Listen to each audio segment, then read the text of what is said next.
पूर्वी यूरोप में 1.5 साल से ज्यादा समय से चल रहे युद्ध के बाद अब पश्चिम एशिया में नया युद्ध शुरू हो चुका है। पश्चिम एशिया में उभरे इस तनाव ने कच्चे तेल के भाव में आग लगा दी है, जो एक झटके में 5% तक उछल गया है।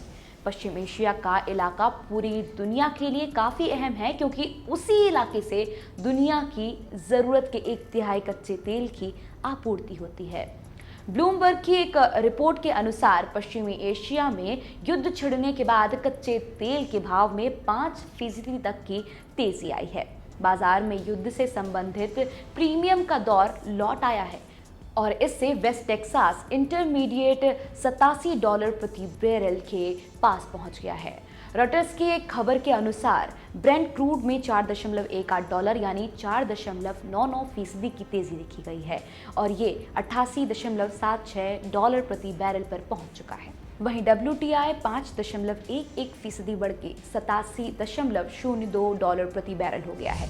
दरअसल जब भी किसी देश में युद्ध होता है तो एक्सपोर्ट इंपोर्ट के ट्रांसपोर्टेशन में दिक्कत होती है, जिस वजह से इंपोर्ट किए जाने वाले सामान के दाम में इजाफा होता है और ये युद्ध पश्चिम एशिया में हो रहा है। ऐसे में अगर ये युद्ध लंबा चला तो कच्चे तेल के दामों में और उछाल होगा।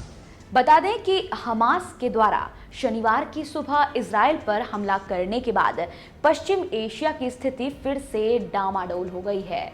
एनालिसिस्ट इसे इजराइल के पिछले 50 सालों के इतिहास का सबसे भयानक हमला मान रहे हैं।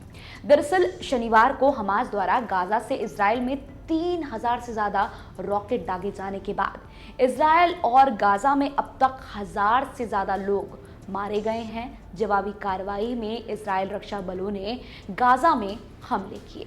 हमास ने अब तक कई नागरिकों का अपहरण किया और कई लोगों की हत्या भी कर दी है। इस नरसंहार के बाद इजराइल भी घोषित तौर पर भीषण युद्ध पर उतर आया है।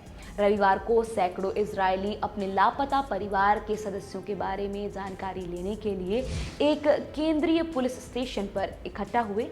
इजराइल सरकार के अनुसार गाजा में हमास के आतंकवादियों द्वारा 100 से अधिक लोगों को पकड़ लिया गया है और बंधक बना लिया गया है।